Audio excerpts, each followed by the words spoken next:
Now, you can see from my comments that I put into this clip along the way that this woman, who is a veteran, um, is wrong about a number of things. And she's wrong because we know the history is against her. When she says that the crews always bombed a military target, never a civilian target, they actually didn't know. This concept of destroying whole cities, which I've shown you, that's why that now this map about the destruction of cities in Germany becomes more current, basically. It's like actually not quite. So going from the Valor and the, if you don't have time to see the Valor and the Horror, and you may not, you probably have to be. I mean, you have to be interested in this stuff, and you folks are busy, and there's a lot of other things to look at. But at different points, what these two documentary filmmakers did was they quoted directly from Marshall Harris's directives or policies. So, what was the policy? Right. So he says at different times he said, "We shall destroy Germany's will to fight. Now that we have the planes and the crews in 1943 and 1944, we shall drop 1.25 million tons of bombs, render 25 million Germans homeless, kill 900,000, and seriously injure 1 million." Now, the theory about out-injuring the enemy is that if you injure an enemy, it's better than killing them. If they're killing them, it's a tragedy and all that, but they're dead, and there's nothing more you can do. But if you wound somebody, then you can bog the system down because it's going to take 2 to 3 people to take care of a wounded soldier. So, and it's going to suck up your supplies. So having a wounded soldier is better than having a dead soldier at a certain point. Of course, as long as they're badly enough wounded that they can't get back up on their feet and go fight again, right? So your mileage may vary. But this is the policy, right? Render 25 million Germans homeless. Okay. He said later, "We will produce in Germany by the 1st of April 1944 a state of devastation in which surrender will be inevitable." And fundamentally, this is the claim by saturation bombing proponents, because there's a big fight in the war ministry over whether or not this is going to work. People think it's not right. There's in other words, there's a fight about the ethics of it, and there's a fight about the utility of it. Even if people say, okay, I don't like the idea, but if it's going to win the war, go do it. Go kill these Germans. Now, I pulled the next quotation from his memoir, because Barbara Harris wrote a memoir, and he was considered to be, even at the time, he was sort of considered to be a little crazy. But at the same time, people also thought, maybe he's just going to win the war for us. Maybe he's just the guy to win the war for us.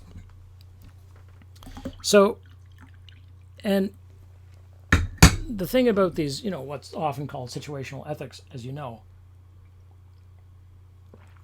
is that you've got a series of ethics, which it turns out that, when you get into a certain situation, you're like, yeah, we did believe that when things were okay, but now things are really bad, we believe this. It's like, okay, we're dropping our bar in terms of what we believe. So, okay. So Harris says, "There is a widespread impression that I not only invented area bombing, but also insisted on carrying it out in the face of natural reluctance to kill women and children that was felt by everyone else. The facts are otherwise. Such decisions of policy are not made by commanders in chief in the field, but by ministries, by chiefs of staff, committees, and by the war cabinet." And that's very true. You could not possibly compel the resources of essentially 3 countries, really, the Americans, the Canadians, the Brits, to go on flying night after night, year after year, if everybody wasn't in agreement that fundamentally this was the policy to follow. Carpet bombing was an appealing idea to field commanders. Like a massive walking artillery barrage, an enormous number of bombs dropped within a small area decimated defenders and left little but rubble in its wake.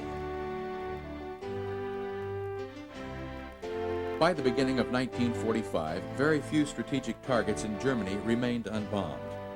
The policy of American and British forces was to bomb German cities in order to destroy the will of the populace to continue the fighting.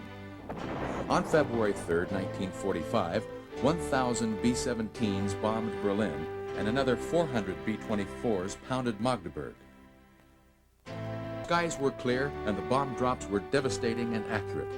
About 25,000 civilians died. On February 13th, the RAF bombed Dresden with 772 heavies. The next day, 311 B-17s dropped incendiaries on the city and set it ablaze. Almost all of Dresden burned to the ground. According to the Germans, over 35,000 people died in that blaze.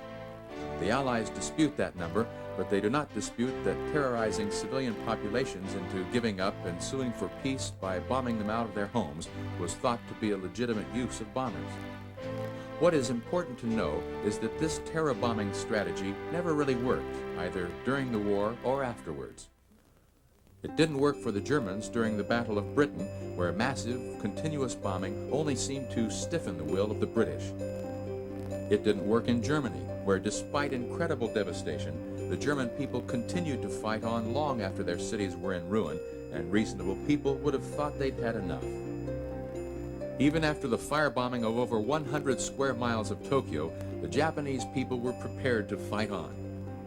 Only after Hiroshima and Nagasaki were destroyed by single B-29 bombers carrying an atomic bomb did the Japanese sue for peace.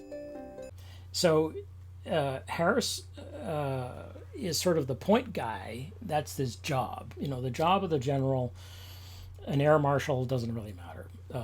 An admiral, you know, the main leader on the field is to take responsibility for the policy, good or bad, and suck it up, basically. So if it turns out later that it's like, oh, you know, we think that was an atrocity, you can't really put it on the one person.